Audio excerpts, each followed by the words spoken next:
입춘이 지난 지 15일이 지났건만 매서운 추위는 수그러지지 않고 계속되고 있습니다. 거기에다가 우리나라 코로나19 바이러스 신규 확진자 수가 지난 목요일 18일이죠. 0시 기준으로 10만 명대에 진입한 이후 계속해서 빠르게 확산되고 있습니다. 때문에 언제 정점에 이르고 또 감소세에 들어설는지 많은 분들이 염려하고 걱정하고 있습니다. 그렇지만 분명한 것은 아무리 동장군이 기승을 부려도 봄이 오듯이 오늘 우리가 겪는 어려움도 끝이 나는 날이 반드시 찾아올 것입니다. 아멘. 만물이 소생하는 봄을 맞으면서 저는 오늘 아침 누가복음을 기록한 누가의 눈을 통해 예수님의 성장에 대해 살펴보고 그것을 오늘 본문과 관련지어서 그리스도인의 성장에 대해 예수님 따라잡기라는 제목으로 말씀을 전하고 은혜를 나누도록 하겠습니다. 사실 오늘 본문은 에베소의 말씀만이 아니죠. 누가복음 2장 40절에서 53절 또 3장 23절까지 다 본문이라고 할 수 있지만 앞에 부분만 에베소의 말씀만 봉독해서 설교 내용 가운데 나오는 말씀은 따로 찾아보시면 좋겠습니다. 오늘 주시는 메시지, 첫 번째 메시지는요, 예수님도 성장하셨다는 것입니다.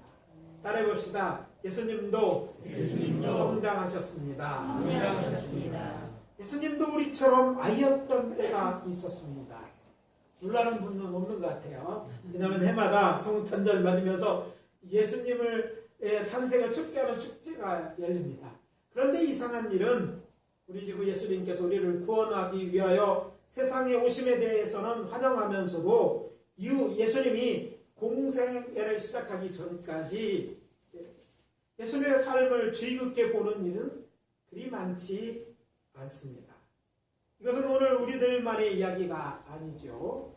예수님의 일생에 대해 가장 정확한 정보를 제공하는 성경, 그것도 복음서가 아닙니까? 그 복음서가 4권으로 되어 있는데 마태, 마가, 누가, 그리고 요한복음인데, 그런데 이런 복음서는 공통적으로 예수님의 출생 이후에 공생의 시작 전까지 직전까지죠. 일어난 일과 헤롯 대왕을 피하여 애굽으로 피난간 사건은 자세히 다루고 있지만 애굽에서 돌아와 나사렛에서 가서 살았다는 이야기 이후 바로 침례 요한의 천국복음 선포로 이어집니다. 그러면서 자연스럽게 예수님의 공생애를 다루고 있습니다. 이 말이 무엇입니까? 성경에도 안 나온다, 이런 말이죠. 마가, 요한복음도 마태와 같이 예수님의 공생애 이전에 예수에 대해서 침묵하고 있지만 누가는 예수님의 탄생 소식에 이어서 예수님이 나사렛에서 사시게 된 이야기에 이어 예수님이 12살 때 6월절에 예루살렘에 올라가신 이야기를 다루고 있습니다. 그리고 누가복음 3장 1절에서는 예수님께서 가르침을 시작할 때가 30세쯤 되었다고 밝히고 있습니다. 그러니까 이 중간에 대한 역사, 이것이 전부인 것이죠. 흥미로운 일은 누가는 예수님께서 갈릴리의 나사렛에 돌아와 살기 시작했다는 말씀 끝부분과 또 예수님이 12살 때 6월절에 예루살렘 성에 올라갔을 때에 대한 이야기 끝부분에 예수님의 성장에 대해서 이렇게 기록했습니다. 먼저 나사렛에서 살게 되었다는 이야기에 이어지는 누가복음 2장 40절입니다. 아이가 자라며 강하여지고 지혜가 충만하며 하나님의 은혜가 그 위에 있더라.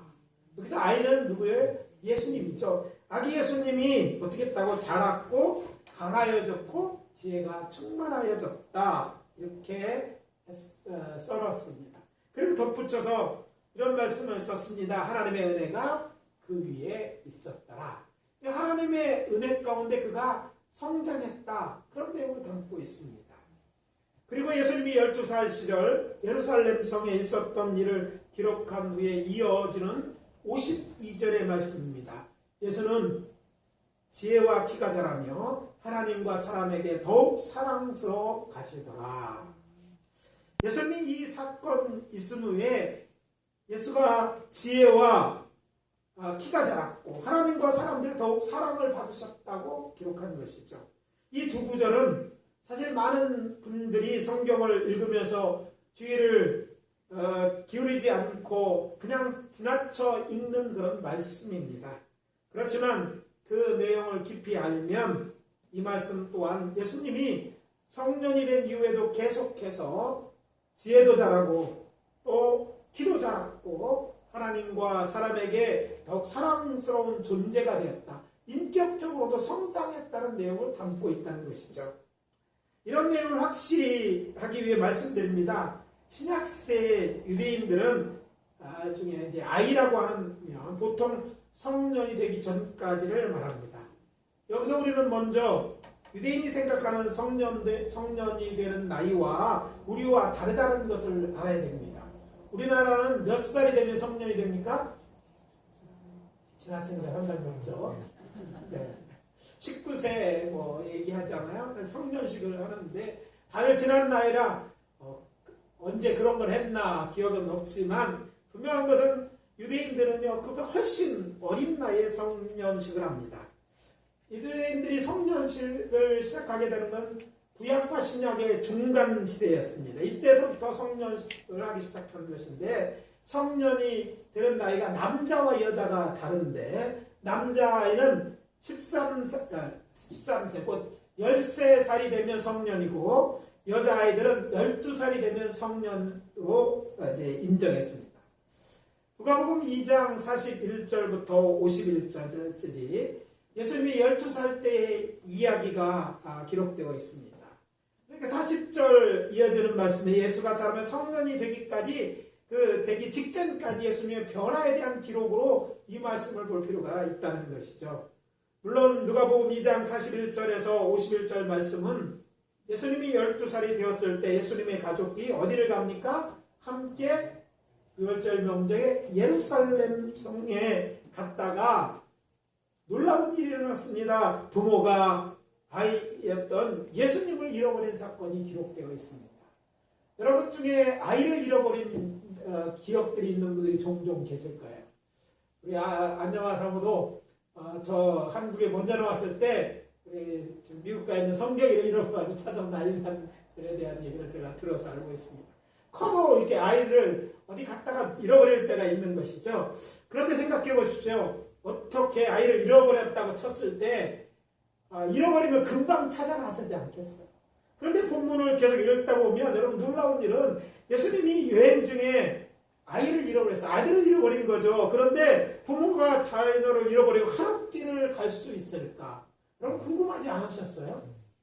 이런 무딘 부모가 없을까? 뭐 이렇게 생각해 보지만 예수님이 예루살렘 성전에서 랍비 가운데에서 서로 묻기도 했다. 나중에 찾았을 때 뭐 그런 얘기가 나오잖아.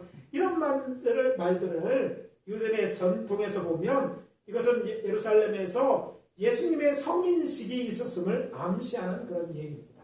10살 때 올라갔는데 12살에서 성년식을 했어요. 그러면 이제 예루살렘 성에 지금 유월절을 치르고 있지만 그때서부터는 예수님은 뭐가 돼요? 성년이 된 것이죠. 13살이 된 거죠. 우리나라는 플러스 1. 우리는 다들 친절해서 어머니 뱃속에 있는 것도 1년 치잖아요.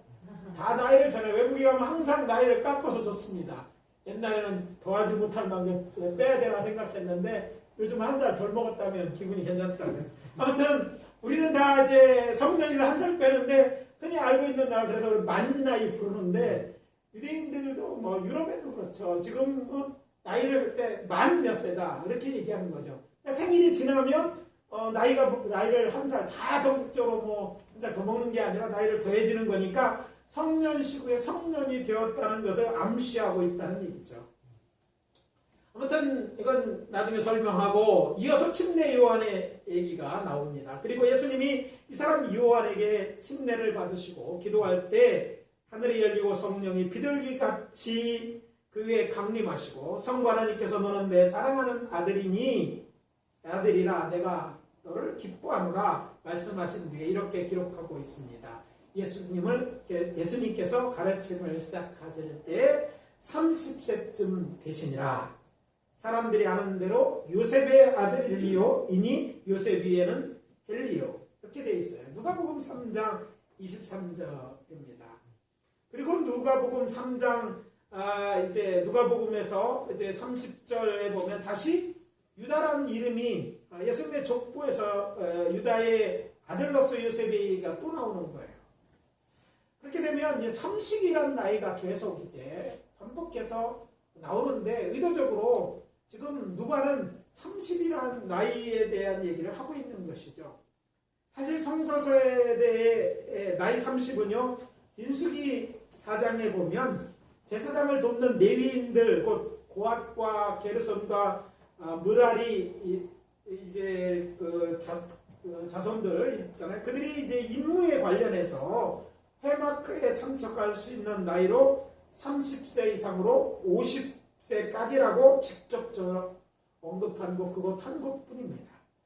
그렇지만 요한이 구약 선지자의 메시아가 오시기 전에 와서 주의 길을 예비할 것이라고 말씀하셨고, 예수님께서 침례 요한이 오기 가졌다는 소리를 듣고 이렇게 말씀하시지 않습니까? 만일 너희가 즐겨 받을진대 오리라 한 엘리야가 곧 이 사람이니라.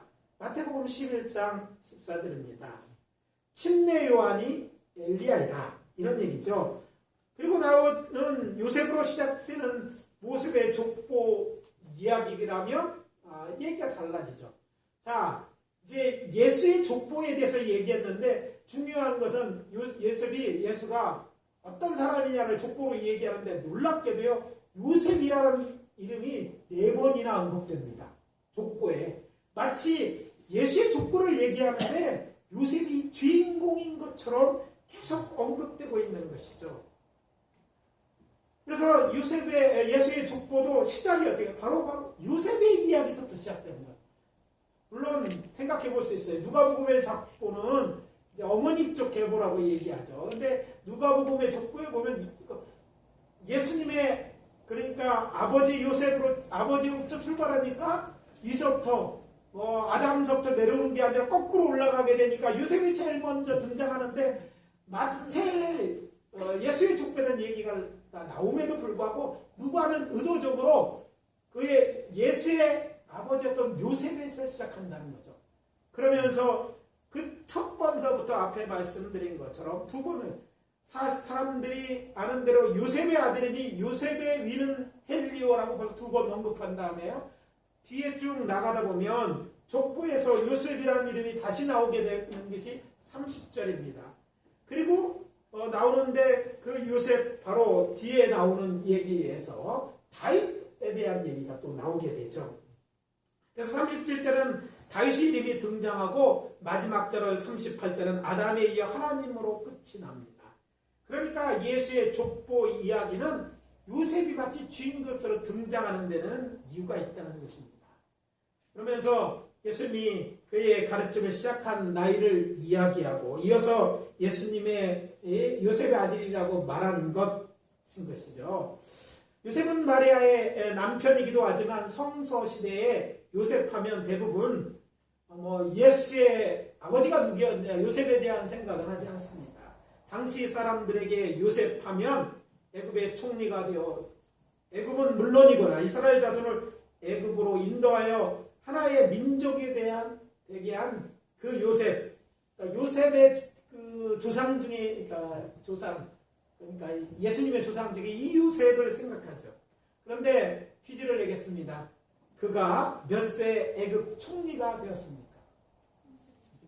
예, 30세입니다. 그렇다면 아브라함 족보에서 첫 번째로 왕이 된 사람은 누구입니까? 쭉 이어서 예수님의 이제 족보에 나오는 아브라함의 자손 중에, 그러니까 유다 중에 누구죠? 다윗 왕입니다. 사울은 베냐민 지파사니까 예수의 족보에서는 베냐민 지파는 빠지잖아요. 그러니까 계속 이어지는 족보 속에서 왕이 시작되는데 계속해서 다윗 왕의 후손들이 왕이 되잖아요. 그래서 다윗이 이제 왕이 되는데, 바로 이 다윗이 그러면 이제 유대인의 정통적으로 왕이 되려면, 유대의 왕이 되려면 바로 다윗의 자손이어야 하는 것이죠. 그런데 다윗은 그럼 몇 세 때 왕이 되어 나라를 다스리기 시작했습니까? 예, 맞습니다. 누가 얘기하셨어요? 30세부터.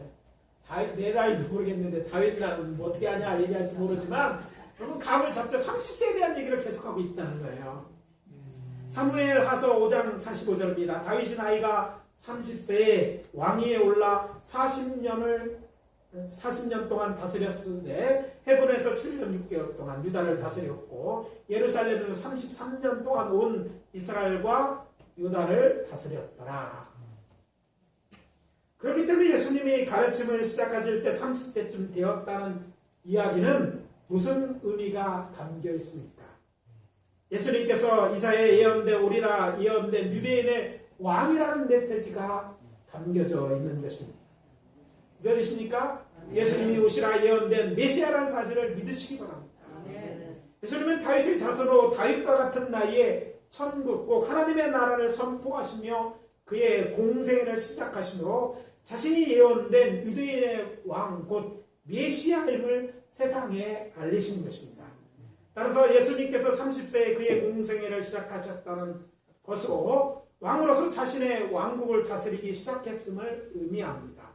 결국 하나님께서는 누가에게 영감을 주어서 이런 일련의 일들을 의도적으로 기록함으로써 이제 장년이 된 예수님이 성장하여서 장년이 됐잖아요. 그래서 메시아 유대인 왕으로서 그의 공적인 업무 공생애를 시작하였다고 말씀하고 계시는 것입니다. 이제 다시 본문으로 돌아가서 이런 말씀을 통해 오늘 우리에게 주시는 메시지에 대해 말씀드립니다. 오늘 본문에서 우리가 주의를 기울여야 할 것은 예수님은 계속해서 성장하셨다는 것입니다. 13세부터 30세까지 지혜와 키가 더 자랐을 것입니다. 또 예수님은 그동안 정신적으로 육체적으로 성장하셨다는 말입니다. 그리고 그뿐 아니라 목수였던 정확히 말하면 석수였던 아버지 요셉을 따라 일을 배워 아버지가 일찍 세상을 떠난 후에는 가족 생계를 책임지심으로 하나님과 사람에게 더욱 사랑받는 존재가 되었다는 말입니다.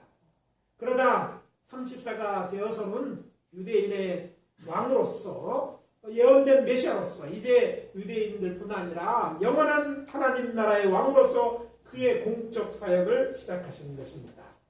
결론부터 말씀드린다면 이런 예수님의 이야기를 통해 하나님께서 교회 곧 우리를 향해 이렇게 말하고 있습니다. 너희도 예수님처럼 하나님과 사람에게 사랑받는 자신의 목을 책임지는 장년이 되라.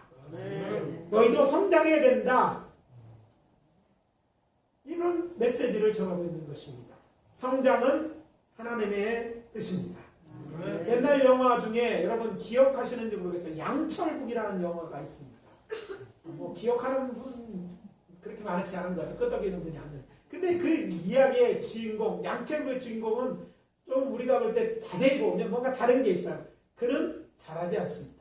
성장하는 어린이되는 두려움이 있어요. 그래서 계속 잘하지 않아서 어린아이로 살아갑니다. 그러나 언제나 다시 잘하는 얘기가 담고 있어요. 자세히 안 보는 것은 아마 그거 한번 공짜로 집에 볼 수 있을 건데 거기에 보면 그런 내용들이 나와요. 근데 이 양천부처럼 여기 나온 소년 성장을 두려워하지 말고 여러분 성장하셔야 되고 성장하십시오. 그래서 말씀드립니다. 이 자리에 계신 분들 모두 이미 13살이 아니라 대부분 30도 넘은 분들입니다. 이미 육체적으로나 또 정신적으로 이미 장년은 되어 있지만 영적으로는 어떻습니까? 영적인 나이나 성숙의 정도는 세상의 나이와 상관이 없기에 여전히 오늘의 첫 번째 메시지에도 귀를 기울여야 할 것입니다.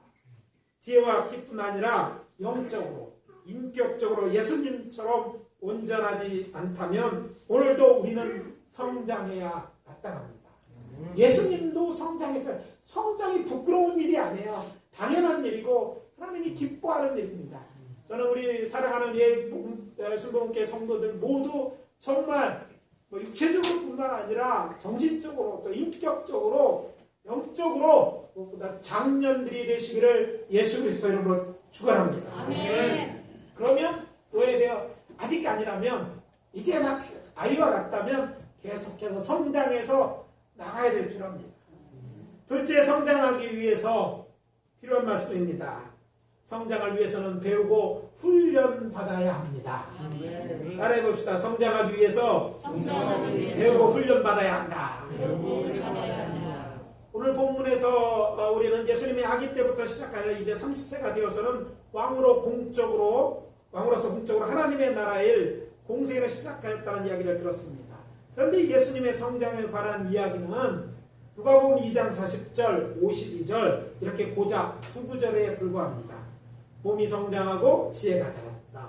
그리고 하나님의 은혜가 있었고 하나님과 사람에게 더욱 사랑스러워졌다. 즉 육체적으로, 정신적으로, 인격적으로 성장했다는 말이죠. 이것이 성경에 언급된 예수님이 30세가 될 때까지 어떻게 성장했느냐에 대한 기록의 전부입니다. 그렇지만 실상은 그게 전부가 아닙니다. 왜냐하면 예수님이 유대 땅 베들레헴에서 태어나셨고 또 갈릴리 나사렛에서 사셨으며 유대의 전통을 따라 12살 때 온 가족과 함께 유월절 절기를 지키러 예루살렘에 올라가셨고 또 그리고 아버지 요셉으로부터 목수의 일을 배운 후에 요셉이 죽은 후에는 가장으로서 기업을 이어 가족들의 생계를 책임지고 사셨다가 이제 갈릴리 왕국이 수도가 바뀌죠. 지포리에서 디베라로 옮기자 가버나움으로 이사가 사셨습니다. 30세쯤 되어서는 요단강에 나가 침례율의 침례를 받으시고 유대광야에서 40일을 기도하신 후에 다시 갈릴리로 돌아와 메시아로서 공생활을 시작하셨습니다. 근데 이런 역사적인 기록이 우리에게 주는 메시지가 있다는 거예요. 예수님이 어떻게 성장하셨는가에 대한. 예수님의 공생의 시작 이전까지 그의 삶에 있었을 것으로 추정되는 예수님의 성장과 관련된 자료들은 다른 성경 말씀과 예수님 당시의 문화와 배경에서 찾을 수 있기 때문입니다. 그러니까 그 구절이 전부가 아니라 그걸 통해서 우리는 충분히 알 수 있다는 거예요. 예수님은 전통에 따라 사셨단 말이죠. 그렇다면 당시의 상황은 어땠느냐, 당시 유대인들 어떠냐를 통해서 예수님은 어떻게 배우고 훈련받았는지를 알 수 있다는 얘기죠. 이제 이해 가십니까? 사실 여기에 저와 같은 목사나 성경교사가 필요한 이유입니다. 그냥은 여러분은 성경을 100번 읽어도 1000번 읽어도 알 수 없어요, 사실은. 그런데 이제 저같이 이제 목사가 그거 연구하고 얘기하는 사람은 교사들을 보면 이제 그 내용을 알 수 있다는 것이죠. 그리고 또 교사도 잘 만나야 되지 않습니까? 네. 그러면 더 잘 알 수 있게 되는 것이죠. 먼저 그 내용에 대해서 말씀드립니다. 예수님이 사시던 유대 땅은요, 로마의 속국이었습니다. 헤롯 왕의 아들들이 통치하던 때였습니다. 당시 예수님이 사시던 나사렛과 가버나움 모두 갈릴리 왕국에 속해 있었습니다. 그리고 당시에 유대인들이 지키던 문화에서 12살은 사회, 교육, 그리고 문화적으로 매우 중요한 나이였습니다. 성서시대에 이스라엘에게 성인으로 인정되는 시기는 13세를 전후해서였습니다. 현대 이스라엘에도 유대인들은요, 남자가 13세가 되고 여자가 12세가 되면 성인식을 아주 성대하게 치릅니다. 예루살렘 성에 성지순례 간 사람들을 예루살렘 서쪽 성벽 옆에서 거의 갈 때마다, 특별히 여러분이 갈 때마다 볼 수 있는 것은 성인식 하는 유대인 남자아이들에 대한 모습이죠. 가족들이 둘러앉아서 막 축하하고 성인식을 합니다. 그때부터 오늘날까지 그 전통이 이어지고 있는 거예요.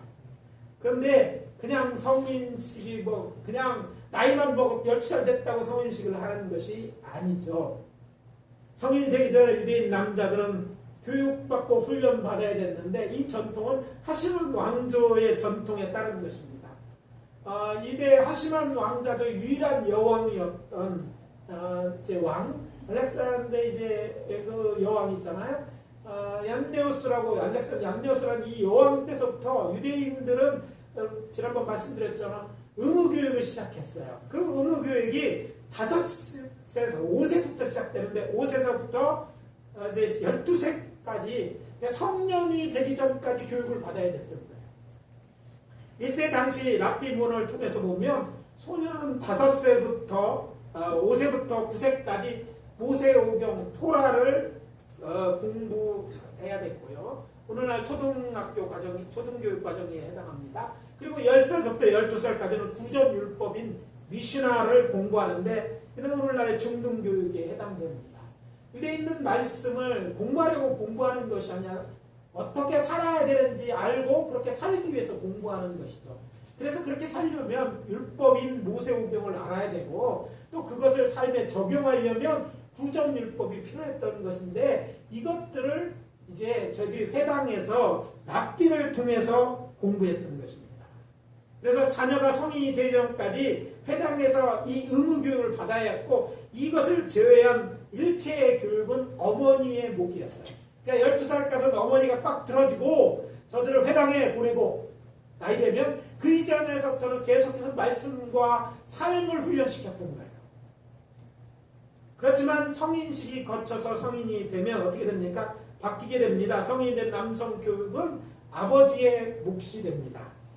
이때 아버지는 성인으로서 책임과 의무를 다하기 위해서 막대기와 채찍을 사용하여서 육체적, 정신적 훈련을 통해 훈육했다고 합니다. 우리나라 같으면 큰일 날 것 같은 일들을 그 당시에는 했던 거예요. 잠언서의 말씀 같은 게 다 그렇게 돼 있어요. 말 안 되면 때려서라도 가르쳤던 거예요. 왜? 그렇게 훈련받아야 그가 한 사람의 이제 성년다운 성년이 될 수 있어서 가족을 책임지고 생계를 위해서는 꼭 필요한 사람이 될 수 있어서 그렇게 교육했던 것입니다. 따라서 그렇게 성장한 아들은 아버지에게 커다란 영광과 자비심을 안겨주었습니다. 아들은 아버지의 분신과 같은 존재이자 아버지가 죽으면 가족을 책임지는 가정이 될 것이기 때문입니다. 그리고 딸들은 어머니와 함께 생활하면서 자연스럽게 가세에 필요한 모든 것을 배우며 성장했습니다. 이런 예수님 당시의 문화와 전통이 우리에게 주는 메시지가 있습니다. 육체적으로 정신적으로 성장했다 할지라도 우리의 교육제도와 전통 속에서 배울 수 없는 하나님의 말씀과 신앙에서 바른 삶에 대해서 공부하고 훈련받아야 한다는 것입니다. 우리는 이 세상에서 우리나라에서 지금 교육받을 때 이런 부분이 빠져 있는 거예요. 오늘날 한국의 그 부모들이 갖고 있는 오류, 신앙인들의 오류는 학교 보내면 다라고 생각하는 것이죠. 여러분 학교에서는요 절대 신앙에 대해서 가르치지 않습니다. 오히려 요즘 반대되는 얘기를 가르쳐요. 성경이 이렇게 살아야 된다는데 세상 교육은요 그렇지 않다고까지 얘기합니다. 성경이 진리라고 그러면 진리는 없다고 가르치죠.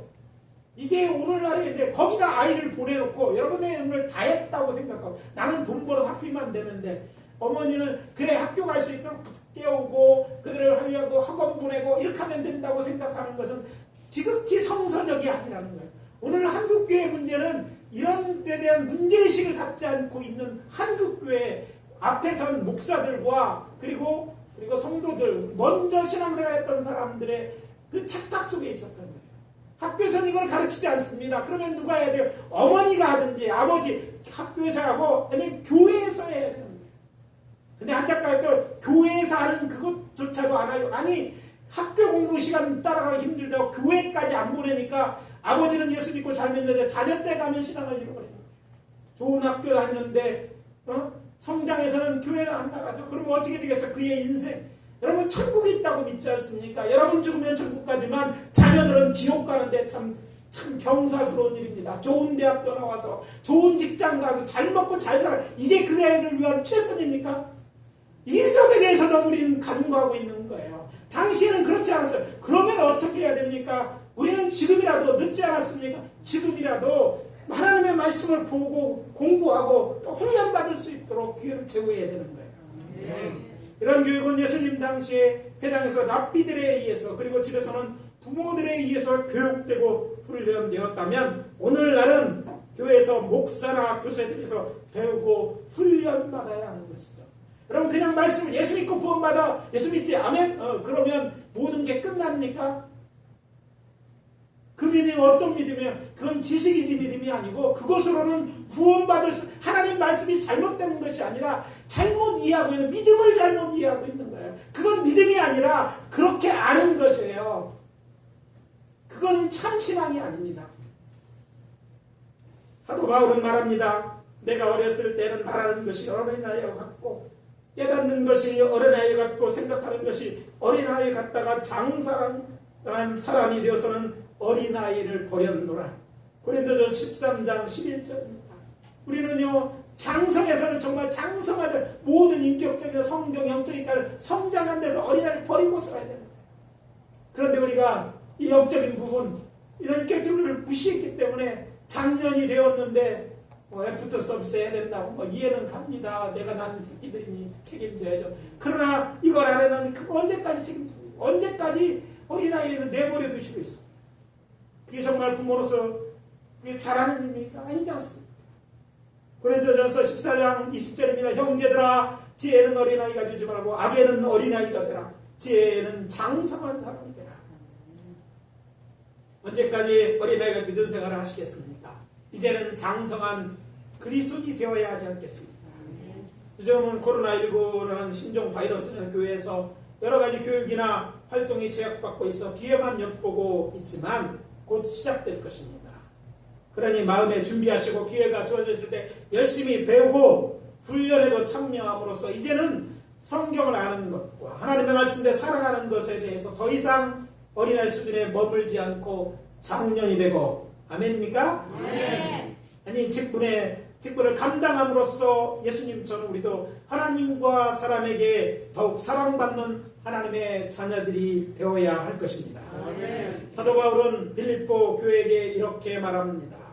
내가 살 것과 너의 믿음의 진보와 기쁨을 위해 너희 무리와 함께 거할 이것을 확실히 아노니. 빌립보서 1장 25절입니다. 너의 믿음의 진보를 한다. 그래서 권면합니다. 여러분의 믿음의 진보를 저에게도 알려주세요. 하나님 주님께 여러분의 믿음의 진보를 알게 해주세요. 그렇게 하심으로 우리 주 예수님과 부족한 정도 기쁘게 해주는 그런 놀라운 역사가 있기를 예수 그리스도로 축원합니다. 아멘. 물론 이 말씀도 저도 다 끝났다는, 저도 계속해서 공부해야 돼요. 사실 제가 고등학교 2학년 때부터 설교했다는 말씀 들어서 아실 거예요. 매주 설교를 했는데 58년을 설교했는데 이렇게 이 말씀 본 적이 없어요. 처음 하는 설교입니다. 이런 내용으로. 이렇게 구체적으로 성경에 쓰여 있었는데 저도 못 봤어요. 저도 성장해야 되는 것이죠. 그러면 더 성장해서 정말 예수님 닮는데 나는 충분하다 말하지 마시고 계속해서 배우고 성장하는 데게 힘써주시기 바랍니다. 아멘. 마지막으로 우리의 성숙함을 모든 사람에게 나타내야 합니다. 마지막 말씀은 아주 간단합니다. 예수님께서 나이 30이 되셨을 때 메시아 곧 왕으로서 하나님의 나라를 시작하지 않으셨습니까? 누가복음을 통해 보면 예수님께서 가르치심으로 당신의 공생을 시작한 것으로 기록되고 있지만 다른 복음서에는 예수님은 회개하라 천국이 가까웠느니라고 천국 복음을 전하심으로 당신의 사역을 시작한 것으로 나옵니다. 아무튼 이분 모두 천국과 하나님의 나라에 대해서 가르치고 줬다 실상은 같은 얘기입니다. 그래서 말씀드립니다. 성숙하여서 우리 주 예수님의 부탁하신 주의 일, 그것이 어떤 일이든지 하나님 나라와 관련된 일을 감당하는 성도들이 되십시오. 아멘. 오늘 본문은 에베소 말씀입니다. 우리가 다 하나님의 아들을 믿는 것과 아는 일이 하나가 되어 온전한 사람을 이루어 그리스도의 장성의 분량이 충만한 데까지 이르리니 오직 사랑 안에서 참된 것을 하여 범사에 그에게 잘할지라 그런 머리니 곧 그리스도시라. 이 말씀은 우리 그리스도인들이 무엇을 어디까지 성장해야 되는지 그 골, 즉 목표에 대해 제시 주는 말씀입니다. 그렇습니다. 우리의 목표는 금메달이 아닙니다. 그것은 선수들의 목표이고 우리 그리스도인의 성장의 목표는 하나님의 아들을 믿는 것과 아는 일에 하나가 되어 온전한 사람이 되는 것입니다. 그래서 그리스도의 장성한 분량이 충만한 데까지 이르는 거죠. 장성하신 예수님께서 하나님의 나라의 왕으로서 그의 사역을 잘 감당한 것처럼 우리도 주께서 맡은 일을 잘 감당하는 것이 장성한 자의 마땅한 일이라는 것이죠. 그래서 권면합니다. 하나님의 말씀을 배우고 훈련하고 세상에 나아가 성숙한 그리스도인답게 살면서 주의 일을 하는데 전심전력함으로 성숙한 그리스도인을 살아가시기를 예수 그리스도 이름으로 축원합니다. 이제 오늘 말씀 마무리합니다. 예수님도 성장하셨듯이 성장은 하나님의 뜻입니다. 성장을 위해 배우고 훈련받아야 합니다. 언제까지요? 예수님처럼 온전한 사람이 될 때까지 성장해야 합니다. 그래서 우리 주 예수님의 부탁하는 주의를 잘 감당하시고 천국에서 상 받는 우리 모두 되시기를 예수 그리스도의 이름으로 축원합니다. 기도하겠습니다. 아버지 하나님, 주의 은혜와 사랑을 감사합니다. 주께서 오늘 우리로 하여금 예수님의 성장에 대한 삶을 알려주시고 또 우리로 도전하시니 감사합니다.